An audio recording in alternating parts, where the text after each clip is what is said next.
இளையராஜாவின் பண்ணை வீடு. இந்த பண்ணை வீட்டில் பவதாரணி உடல் சற்று முன்னர் கொண்டு வரப்பட்டது.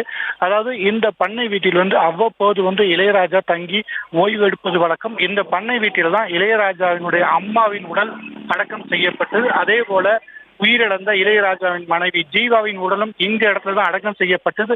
இந்த சூழ்நிலையில எதிர்பாராத ஒரு சூழலால பவதாரணி உயிரிழந்தாரு. அவரின் உடல் சென்னையிலிருந்து தற்போது கொண்டு வரப்பட்டுள்ளது.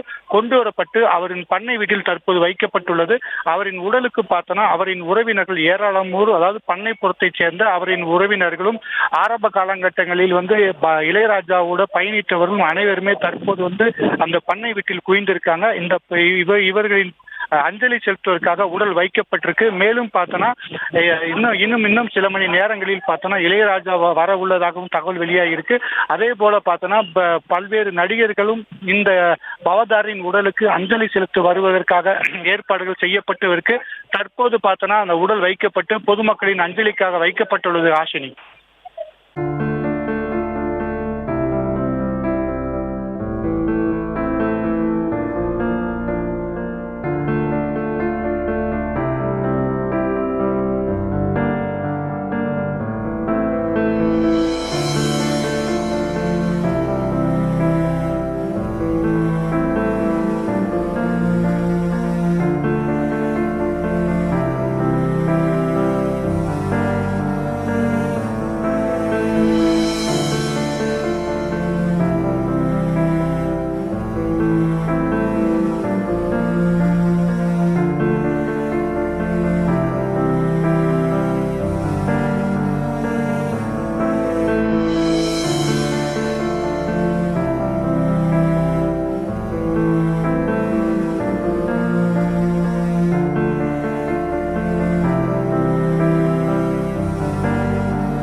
செய்திகளை உடனுக்குடனும் துல்லியமாகவும் தெரிந்து கொள்ள சப்ஸ்கிரைப் பண்ணுங்க.